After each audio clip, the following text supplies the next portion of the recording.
دوت طاجن السعادة. تحفة جدا، غرقان في صوص الشوكولاتة بتاعه، غني جدا وبأقل الإمكانيات، وزي ما انتم متعودين معايا. يعني ما بنكلفش نفسنا جامد قوي، يعني كل حاجة عندي في البيت بشتغل بيها الوصفة اللي تنفع بالحاجة اللي عندنا بنعمل. بسم الله ما شاء الله، كان في منتهى الجمال وغرقان في الصوص بتاعه، وأحلى من بره مليون مرة. زي ما متعودين مع بعض، قبل ما نبدأ في وصفتنا هنقول اللهم صل وسلم عليك يا حبيبي يا رسول الله. هنا معايا 3 بيضات، يعني بحرارة الغرفة، طلعهم من التلاجة بقالهم فترة. ومعايا هنا معلقة صغيرة فانيليا سايلة، او تحطي باكوين فانيليا بودر عادي. ومعايا كوباية ونص سكر. هنمسك الكلام دوت، ال3 بيضات بالمعلقة الصغيرة الفانيليا مع الكوباية ونص سكر، نضربهم بقى ضرب جامد جدا لحد ما القوام بتاع البيض دوت يبيض، وبالمعنى الأصح كمان السكر بتاعي دوت يدوب. واحدة واحدة كده شغلنا المضرب على القوة يعني السرعة الأولانية، وبعد كده بعلي السرعة التانية وافضل ايدي فيه كده لحد ما ادوب الحاجات دي. طبعا هنا التكنيك مختلف عن الخلاط، لان انا عايزة هنا الكيك بتاعي يبقى هش ويبقى جميل. يعني عايزة الطاجن بتاعي ده كل حاجة تبقى فيه يعني هشة وناعمة وجميلة. هنا زي ما انتوا شايفين كده اهو خلصت الضرب، وهنا محضرة كوباية يعني الا ربع زيت، تعتبر نص كوباية من الكوباية الكبيرة اللي انا عايرت بيها، ماشي، او كوباية الا ربع زيت، يعني خلوها كوباية الا ربع. هفضل احط الزيت حبة في حبة كده واضرب لحد ما يختفي الزيت اهو. اهم حاجة برضو الزيت بتاعنا يكون نضيف، وعارفين ان هو ريحته كويسة، ما يكونش فيه اي حاجة. وهنا معايا كوباية الا ربع لبن بنفس المج اللي انا عايرت بيه الزيت، هعاير باللبن اهو. اضربهم كده برضو مع بعض تاني.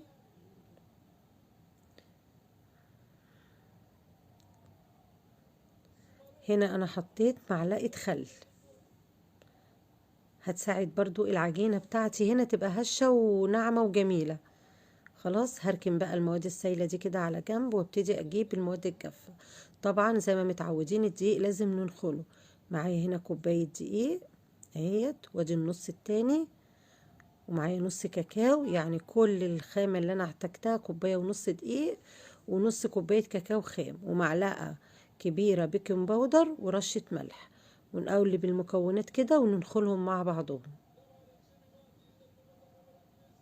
اهو. زي ما انتوا شايفين كده بصوا، هقلب كده المقدار دوت، ونفضل نحطه على السائل بتاعنا ونقلب فيه كويس حبة حبة لحد ما نحصل على القوام الكيك اللي احنا متعودين عليه مع بعضنا. هنشوف دلوقتي كل حاجة مع بعضنا واحدة واحدة اهو كده.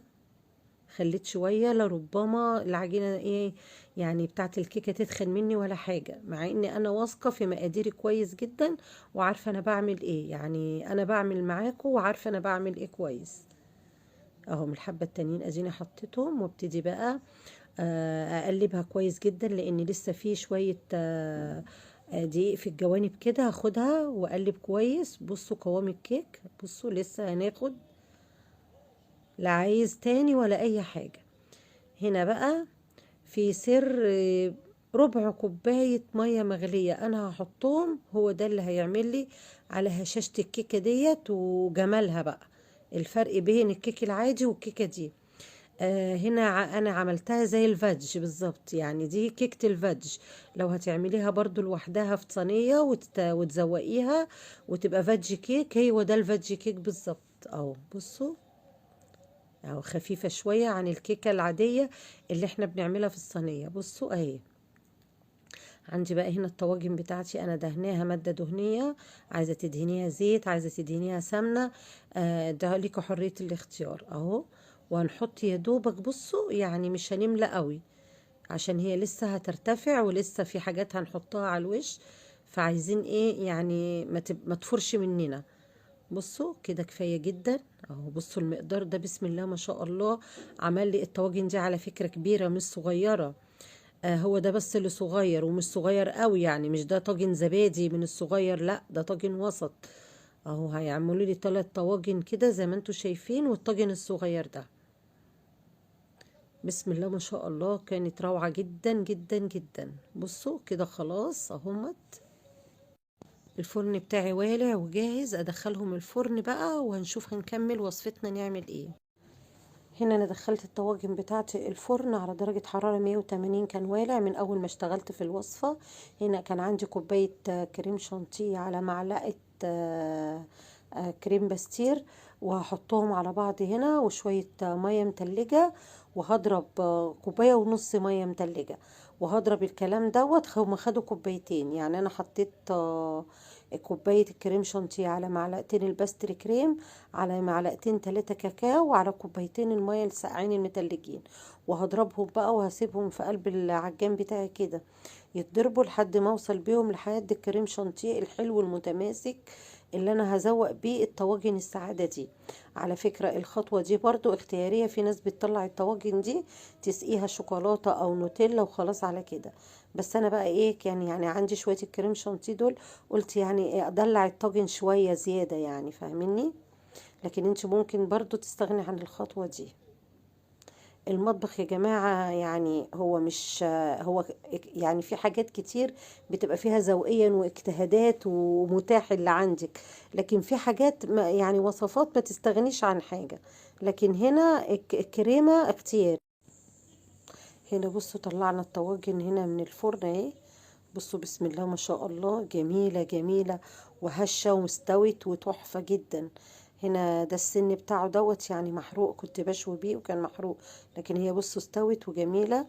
ابتدي اخرمها كده، ومعايا هنا كوباية مية دافية دافية خالص، حطيت فيها معلقة قهوة سريعة الذوبان، وعليها معلقة سكر، وهبتدي اسقسق للكيكة دي. وممكن في الخطوة دي تحطي لبن، وممكن مية بسكر، وممكن والله الكيكة انا عندي هنا ما كانتش محتاجة، بس انا حابة اخلي الطاجن ده جوسي قوي قوي قوي، يعني عايزة اخليه جوسي، وكمان ده لما يتحط في التلاجة ان الكيكة تفضل طرية وما تنشفش معايا، فاهميني؟ ان الطاجن دوت يعني انا عارفة ان انا ما كانش هيتاكل كل ده في نفس اليوم، فاللي هيفضل منه يتحط في التلاجة. تفضل كل ما تاكلي منها ان شاء الله هتبقى طرية جدا وناعمة خالص. هنا بقى انا حطيت الكريمه بتاعتي في قلب كيس تلاجة عادي، عندي كيس الحلواني بس يعني مرضتش ان انا استعمله، استعملت كيس تلاجة عادي يعني بيقوم بالغرض. وحطيت فيه الكريم شانتيه الكريمه بتاعتي اهيت، وزوقت الطواجن بتاعتي اهي لحد ما خلص اهو. يعني الخطوه دي زي ما احنا قلنا اختياريه، بس عايزه اقول لكم بسم الله ما شاء الله كانت مخليه الطاجن طعمه تحفه جدا. يعني انت مش عارفة بتاكلي تورتة، بتاكلي جاتوه، بتاكلي طاجن السعادة. يعني كان جميل جدا جدا جدا، وكان غني جدا بأتفه وأقل الأشياء. هنا أنا حطيت الطواجن شوية في قلب التلاجة، الكريم شانتيه يمسك شوية، لأن الكيكة برضو كانت لسه دافية شوية. بصوا هنا خلاص اهومت، يعني بسم الله ما شاء الله كله مسك مع بعضه. هنا هبتدي بصوا اعمل ايه، صوص الشوكولاته بقى دوت اللي احنا عارفينه بنعمله ازاي. هنا ممكن لو عندك نوتيلا هتشتغلي، انا ما كانش عندي نوتيلا، اشتغلت بصوص الشوكولاته تحفه جدا الصوص دوت، وجميل جميل بيغنيني عن النوتيلا. خلاص، وهنا عندي كان صوص التوفي برضو عملته نص ونص، يعني ده واحد بس اللي عملته بالطريقة دي، والباقي كله صوص شوكولاتة، عشان احنا عندنا هنا عشق للشوكولاتة رهيب اهو. يعني اللي عندك اشتغلي بيه. انا صوص التوفي ده كنت عاملة كيكة بصوص التوفي وكان متفضل عندي. بشيل الحاجات دي بحب اشتغل بيها برضو. بكمل كده صوص شوكولاتة فوق الكريمة اهو خالص لحد ما اخلص المقدار اللي انا عملته. طبعا صوص الشوكولاته كلنا عارفينه، ولو مش عارفينه ارجعوا للجاتو شاتو عندي على القناه، انا عاملاه بكل تفاصيله.